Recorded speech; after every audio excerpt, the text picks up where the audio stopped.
मन हमेशा अशांत रहे, मन में हलचल मची रहे, ऐसा कौन चाहता है? कोई भी नहीं। हर किसी को शांति पसंद है, पर इसे पाना उतना ही मुश्किल है जितना ही हम इसे पाना चाहेंगे। हम उतना ही अशांत होते जाते हैं। महात्मा बुद्ध कहते हैं, आप तब तक उस मार्ग पर नहीं चल सकते जब तक आप खुद वह मार्ग नहीं बन जाते। लोग सवाल पूछते हैं, मेरा मन नहीं लग रहा, मैं क्या करूं? मैं मन को शांत करना चाहता हूं, एकांत करना चाहता हूं, मन को साधना चाहता हूं, हर तरह के फालतू विचारों से मुक्ति पाना चाहता हूं, पर मेरा मन कहीं लगता ही नहीं है, वह हमेशा भटकता रहता है। इस बात को हम एक कहानी के माध्यम से समझने की कोशिश करते हैं। एक गुरु अपने शिष्यों को ध्यान साधना सिखा रहे थे। तभी एक शिष्य ने बोला, हे गुरुदेव, मैं कुछ समझ नहीं पा रहा, क्या मैं आपसे कुछ पूछ सकता हूं? गुरु ने कहा, बिल्कुल पूछ सकते हो। शिष्य ने कहा, जैसे मैं पानी पीता हूं तो मेरी प्यास बुझ जाती है, या कोई भी पानी पीता है तो उसकी प्यास बुझ जाती है, तो यह ध्यान के संबंध में ऐसा क्यों नहीं होता है? जब हम आपके कहे अनुसार एक जैसा ही ध्यान करते हैं तो हम में से कोई पहले या कोई बाद में, तो कोई कभी भी ध्यान की स्थिति को प्राप्त ही नहीं कर पाता। ऐसा क्यों होता है गुरुदेव? जैसे पानी से सबकी प्यास बुझ जाती है, वैसे ही ध्यान से सबके ज्ञान चक्षु खुल जाने चाहिए, पर ऐसा नहीं होता है। गुरुदेव ने कहा, कल किसी ने हमें भोजन पर आमंत्रित किया है, कल तुम मेरे साथ चलना, मैं तुम्हारे प्रश्नों के उत्तर वहीं दूंगा। अगले दिन दोनों गुरु शिष्य भोजन के लिए एक धनी व्यक्ति के पास पहुंचे। उस धनवान व्यक्ति की पत्नी ने उन्हें भोजन पर बुलाया था। दोनों गुरु शिष्य भोजन करने के लिए बैठ जाते हैं। उन्हीं के साथ उस स्त्री का पति भी भोजन के लिए बैठा हुआ था। उसने अपने सभी नौकरों पर चिल्लाकर कहा, यह क्या बेकार सा भोजन बना रखा है, इसमें कोई स्वाद नहीं है। वह धनवान व्यक्ति भोजन की थाली फेंक कर नौकरों से कहता है, जाओ दोबारा ढंग का खाना बनाकर लाओ।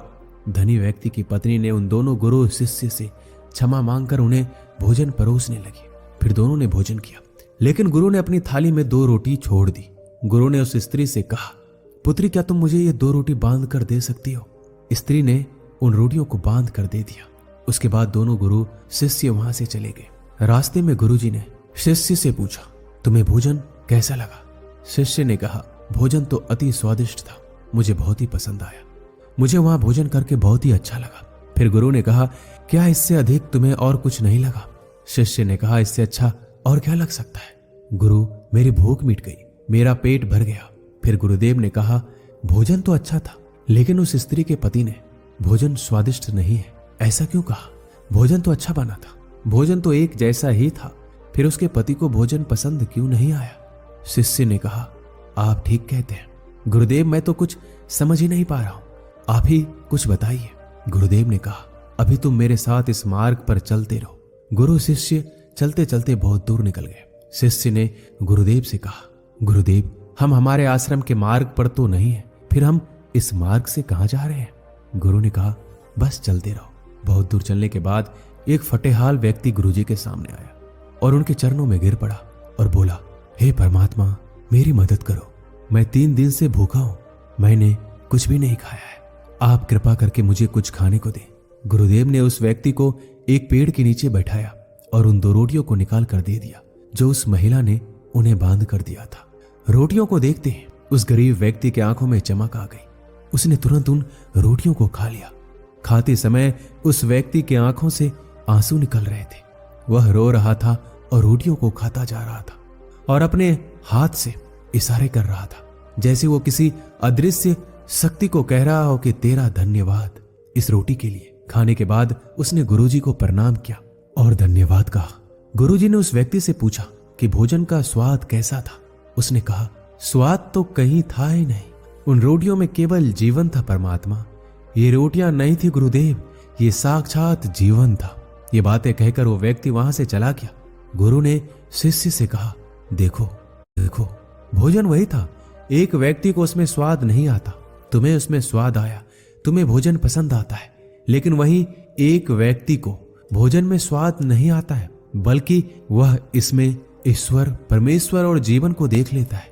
इसी से पता चलता है कि व्यक्ति और भोजन के तृप्ति में भी अंतर है। पहले व्यक्ति की इसमें कोई तृप्ति नहीं होती, तुम्हें थोड़ी तृप्ति होती है, और इस फटेहाल व्यक्ति को अनंत तृप्ति होती है। ऐसा ही ध्यान के संबंध में भी होता है।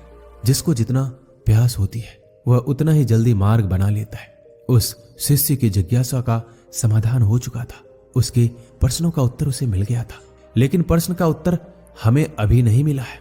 प्रश्न ये था कि हमारा मन क्यों नहीं लगता। दोस्तों, जो लग जाए वह मन नहीं है। मन का स्वभाव ही है भागना। जब हमारे पास कोई चीज अत्यधिक होती है तो हमारा मन उससे भागने लगता है। जैसे उस धनी व्यक्ति का मन जो उस भोजन से भाग रहा था, जो उसके लिए आम बात थी। लेकिन जब कोई चीज हमारे पास सीमित मात्रा में होती है और हमें मिल भी जाती है, तब हमारा मन उससे जुड़ा भी रहता है। जब हम उस चीज की अहमियत अपने जीवन में थोड़ी बहुत रखते हैं, जैसे उस शिष्य का मन उस भोजन से थोड़ा बहुत जुड़ा हुआ था, तो उसने उस भोजन के बाद स्वाद को भी जाना। लेकिन जब हमें कोई चीज चाहिए होती है जो हमारे पास नहीं होती है, तो पहले हमारा मन उस चीज के लिए बहुत ही लालायित रहता है। वह हर हाल में उसे पा लेना चाहता है। लेकिन जब कोई चीज प्राणों से जुड़ी हुई हो, जैसे कि वो 2 रोटी, और जब बात प्राणों पर आ जाए तब मन गायब हो जाता है। तब आप स्वाद नहीं देखते, भोजन का प्रकार नहीं देखते, तब आपको सिर्फ भोजन चाहिए होता है। तब आप एकाग्र हो जाते हैं। भोजन के लिए जो मिले उसी में आपको आनंद आ जाता है। स्वाद हो या ना हो, आपके प्राण अंदर तक उसे स्वीकार कर लेते हैं। और ये तब होता है जब मन नहीं होता है। जीवन में हम हमारे मन को लगाने की बहुत कोशिश करते हैं। कुछ पढ़ाई में लगाने की कोशिश करते हैं तो कुछ अपने काम में लगाने की कोशिश करते हैं। लेकिन आपने देखा होगा कि मन कहीं नहीं लगता, और ये लग भी नहीं सकता, क्योंकि इसका काम किसी चीज में लगना नहीं, बल्कि इसका काम बस इधर से उधर आपको भगाना है। एक चीज आपके जीवन में मिलती है, फिर आपका मन दूसरी चीज पर ले जाती है। दूसरी चीज जब आपको मिल जाती है तो आपको तीसरी चीज पर ले जाती है। मन कभी भी संतुष्टि को नहीं जानता, वह केवल पाना जानता है। पाने के बाद भूल जाना जानता है। जो मिल गया उसे छोड़ देने की आदत होती है, जो छूट गया उसे फिर से पा लेने की मन की आदत होती है। अपनी जिंदगी के पिछले हिस्से को देखिए और जानिए कि आपका मन कहीं लगा है, कहीं रुका है, या केवल आपका मन अभी तक बस आपको भगा ही रहा है। अब सवाल ये आता है, अगर मन का काम भागना या भगाना ही है तो क्या जिंदगी भर हम भागते ही रहेंगे? क्या हम रुकेंगे नहीं? ध्यान से देखो तो जिंदगी ऐसी ही है।